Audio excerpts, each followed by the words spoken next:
یا ایھا الناس انا خلقناکم من ذکر و انثی وجعلناکم شعوبا وقبائل لتعارفوا، ہم نے تمہیں کنبوں، قبیلوں میں، قوموں میں تقسیم جو کیا ہے، تمہاری شکلیں جدا کر دی ہیں، تمہاری زبانیں جدا کر دی ہیں، اور سورہ روم میں فرمایا گیا یہ بھی اللہ کی نشانیوں میں سے ہے، من آیات ہی، تمہاری زبانوں کا فرق، تمہاری شکلوں کا فرق، تمہاری رنگتوں کا فرق، یہ اللہ کی تنوع ہے، یہ مونوٹنی نہیں ہے اللہ کی تخلیق کے اندر، تنوع ہے، آپ کو نظر آئے گا۔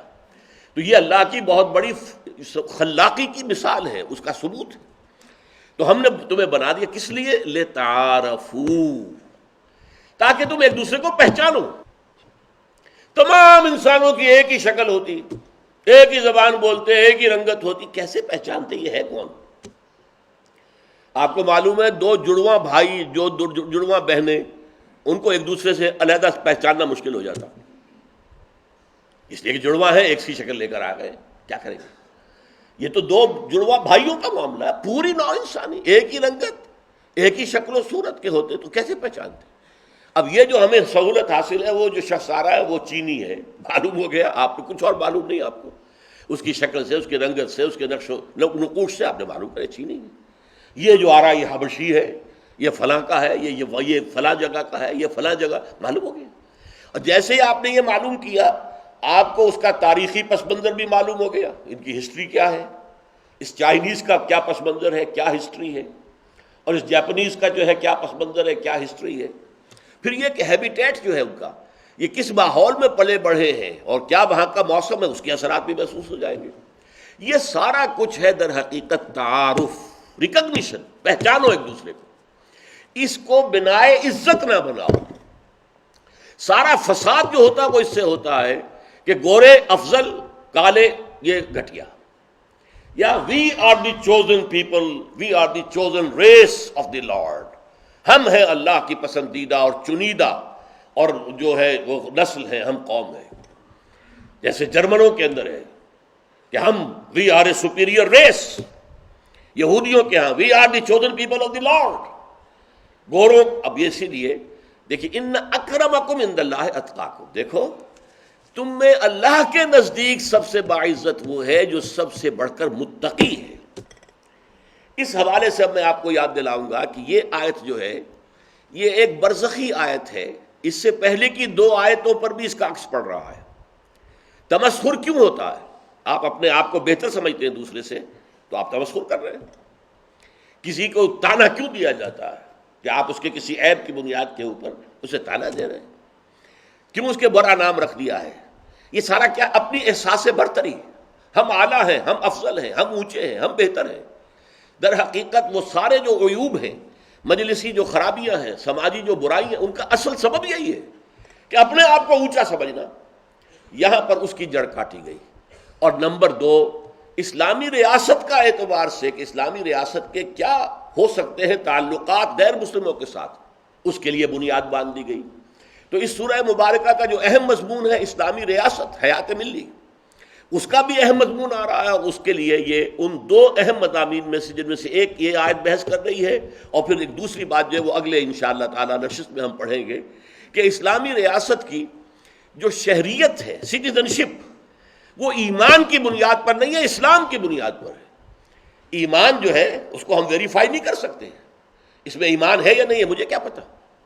ہم یہ بھی نہیں کہہ سکتے تمہارے اندر ایمان نہیں ہے، نہیں کہہ سکتے۔ لستا مومنا، ہم نہیں کہہ سکتے کہ تم مومن نہیں ہو، ہم نہیں کہہ سکتے۔ لیکن ہم یہ بھی نہیں کہہ سکتے، سرٹیفائی نہیں کر سکتے کہ اس کے دل میں ایمان ہے، کیا پتا۔ تو ایمان کی بنیاد پر جو ہے وہ اسلامی ریاست کی سٹیزن شپ نہیں ہو سکتی۔ سٹیزن شپ جو ہے، شہریت، اس کی بنیاد تو کسی ٹھوس چیز پر ہوگی، وہ ٹھوس چیز اسلام ہے۔ شہادت اللہ کی دے رہا ہے، اللہ محمد کی دے رہا ہے صلی اللہ علیہ وسلم، نماز پڑھتا ہے، روزہ رکھتا ہے، حج کرتا ہے، زکوٰۃ دیتا ہے، بس مسلمان ہے۔ اب دل میں اس کے کیا، وہ جانے، اللہ جانے، ہمیں اس سے کوئی غرض نہیں۔ آخرت میں جا کر پورا جو ہے کھل جائے گا، دودھ کا دودھ، پانی کا پانی علیحدہ ہو جائیں گے۔ لیکن یہاں ہمیں اس بحث میں پڑھنے کی ضرورت ہی نہیں۔ ابھی ہم اس آیت پر گفتگو مکمل کر رہے ہیں۔ اب دیکھیے ایک اور اصول، قرآن مجید میں اہم مضامین کم سے کم دو مرتبہ ضرور آتے ہیں۔ اب یہ جو آیت ہے، یا ایھا الناس انا خلقناکم من ذکر و انثی وجعلناکم شعوبا وقبائل لتعارفوا ان اکرمکم عند اللہ اتقاکم ان اللہ علیم خبیر، یقیناً اللہ تعالی علیم اور خبیر ہے۔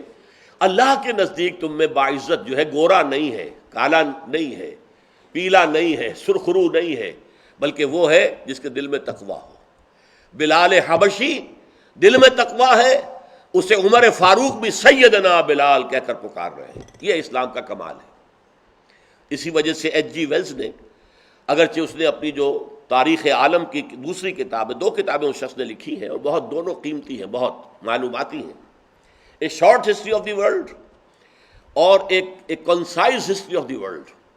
یہ concise history of the world بڑی ہے، اس میں جو حضور پر چیپٹر ہے، پہلی بات تو یہ آپ کو بتا دوں کہ اس میں حضور کی سیرت پر بڑے رقیق حملے کیے گئے، بالکل ایسے ہی جیسے وہ آج کل کا ہمارا جو ہے کیا نام ہے اس کا، سلمان رشدی، اسی طرح کے حملے اس نے کیے۔ اور یہ صرف بتا بھی اس لیے رہا ہوں کہ معلوم ہو جائے اسٹیبلش جو ہے دشمن ہے، دوست نہیں ہے حضور کا، اس لیے کہ عربی کہاوت یہ ہے کہ الفضل ما شہدت بہ الاعداء، اصل فضیلت وہ ہوتی ہے جس کی گواہی دشمن دے، تو اسٹیبلش ہوا کہ دشمن ہے۔ لیکن جب آیا ہے حجۃ الوداع کے خطبے کے اوپر اس نے کوٹ کیا، اس میں جو الفاظ لا فضل لعربی علی عجمی ولا لعجمی علی عربی ولا لاحمر علی اسود ولا لاسود علی احمر الا بالتقوی کلکم بنو آدم وآدم من تراب۔ دیکھو، کسی عرب کو کسی اجمی پر کوئی فضیلت نہیں، نہ ہی کسی اجمی کو کسی عرب پر کوئی فضیلت ہے، نہ کسی گورے کو کسی کالے پر کوئی فضیلت ہے، نہ کسی کالے کو کسی گورے پر فضیلت ہے۔ یہ آپ حیران ہوں گے، امریکہ میں جو ایکسٹریمسٹ تحریکیں ہیں کالوں کی، بلیکس جو ہے امریکنز ہیں، وہ کہتے ہیں ہم اعلیٰ ہیں، یہ گورے جو ہیں یہ گھٹیا ہیں۔ ان کا کہنا یہ کہ ہمارا رنگ پکا ہے، ہم پکے ہیں، پوری تخلیق شدہ تو ہم ہیں، یہ تو کچے لوگ ہیں، ان کا رنگ کچا ہے، ان کی حیثیت جو ہے گھٹیا ہے۔ اور وہ اپنے جو ان کے مراکز ہیں ان میں بیٹھ کر وہ مذاق اڑاتے ہیں ان کا، گوروں کا، اور ایسے ایسے فقرے چست کرتے ہیں، اس معاملے میں بہت تیز ہیں۔ اس حوالے سے میں تو حیران ہوا تھا جب میں نے حدیث میں پڑھا کہ اچھا کالوں کو بھی یہ احساس تھا کہ ہم افضل ہیں، تو میں نے تو امریکہ میں جا کے دیکھ لیا، حضور نے اس کی بھی نفی کی، نہ کسی گورے کو کسی کالے پر کوئی فضیلت ہے، نہ کسی کالے کو کسی گورے پر، سوائے تقویٰ کے۔ دیکھو تم سب آدم کی اولاد ہو، اور آدم کو اللہ نے مٹی سے پیدا کیا تھا، اللہ اللہ اور خیر صلی اللہ۔ کون اونچا کون نیچا، کون بڑھیا کون گھٹیا، کون اعلیٰ کون ادنا، کوئی سوال ہی پیدا نہیں ہو۔ ان جملوں پر ایچ جی ویلز نے جو تبصرہ کیا ہے، بہت پیارے الفاظ تھے، لیکن بدقسمتی سے اس کا تازہ ایڈیشن جو ہے اس میں سے ان کو نکال دیا گیا ہے۔ یہ میں نے اس لیے کہا کہ مبادہ آپ کہیں جا کر وہ کتاب تلاش کریں اور دیکھیں کہ اس میں تو نہیں ہے یہ الفاظ، تو آپ اگر جائیں اور جو پبلک لائبریری ہے، پنجاب پبلک لائبریری یا کسی اور لائبریری سے پرانا ایڈیشن نکالیں تو آپ کو یہ الفاظ ملیں گے۔ Although the sermons of human equality, fraternity and brotherhood were said before also، اگرچہ انسانی حریت و اخوت و مساوات کے واعظ تو دنیا میں پہلے بھی کہے گئے تھے، and we find a lot of these sermons in Jesus of Nazareth، اور ہمیں حضرت مسیح ناصری کے کلام میں بھی اس کے بہت سے واعظ ملتے ہیں، عیسائی ہونے کے باوجود لکھ رہا ہے یہ، but it must be accepted، لیکن یہ بات ماننی پڑے گی that it was محمد صلی اللہ علیہ وسلم، کہ یہ محمد کی ہستی تھی صلی اللہ علیہ وسلم، who established a society based on these principles for the first time in human history، جنہوں نے تاریخ انسانی میں پہلی مرتبہ ان اصولوں پر ایک معاشرہ بالفعل قائم کیا ہے۔ واعظ کہنے تو آسان ہے، انسانی مساوات کے، اخوت کے، برادرہڈ کے اور انسانی آزادی کے، حریت کے واعظ جتنے چاہو کہہ لو، لیکن ان اصولوں پر معاشرہ قائم کرنا، کہا کہ پہلی شخصیت محمد ہے پوری تاریخ انسانی میں جنہوں نے ان اصولوں پر معاشرہ قائم کیا۔ تو یہ آیت اس اعتبار سے بہت اہم ہے، اور عالمی سطح پر امن اس کے بغیر نہیں ہو سکتا۔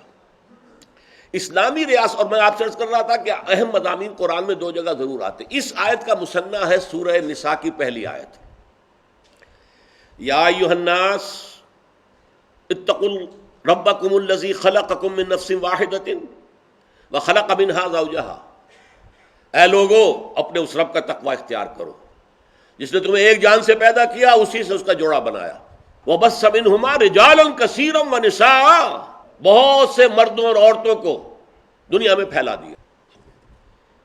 یہ در حقیقت آدم اور حوا کی اولاد 6 بلین سے تجاوز کر چکی ہے۔ چند سال پہلے جبکہ یہ بوسنیا کی جنگ جاری تھی تو وہاں اس وقت اخباروں میں خبر آئی تھی کہ اب 6 بلین کو کراس کر کے 7ویں بلین کا پہلا بچہ پیدا ہو گیا دنیا میں. تو گیا کہ اس کے بعد سے جتنی بھی جو آبادی بڑھی ہے دنیا کی وہ 6 بلین سے پلس ہے. 600 کروڑ انسان جو ہے یہ آدم اور حوا کی اولاد ہے. اور دیکھیے یہاں جو آیت ختم ہو رہی ہے تقویٰ پر، وہاں شروع ہوئی تقویٰ پر. یا ایھا الناس اتقوا ربکم الذی خلقکم من نفس واحدۃ وخلق منها زوجها وبث منہما رجالا کثیرا ونساء واتقوا اللہ الذی تساءلون به والارحام ان اللہ کان علیکم رقیبا. یقیناً اللہ تم پر نگران ہے، دیکھ رہا ہے تمہارے ایک ایک عمل کو اور ایک ایک لفظ جو تمہاری زبان سے نکل رہا ہے.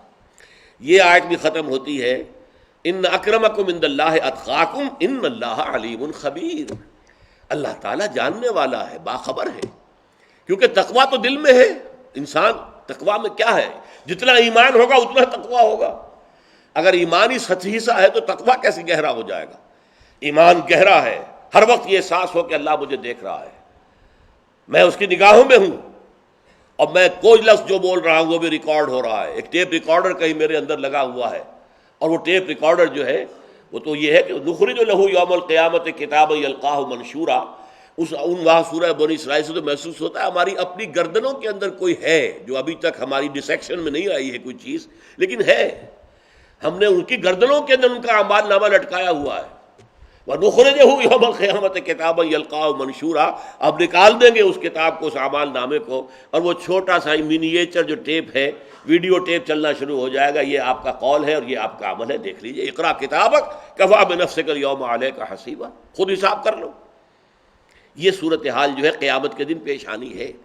بہرحال جیسے کہ وہاں فرمایا ان اللہ کان علیکم رقیبا، اللہ تعالیٰ تم پر نگران ہے، تمہاری ایک ایک حرکت، تمہارا ایک ایک عمل اس کی نگاہ میں. ایسے یہاں فرمایا ان اللہ علیم خبیر. یہ نہ جانو کہ اللہ کے علم میں نہیں ہے، اللہ تعالیٰ سب کچھ جاننے والا ہے، باخبر ہے.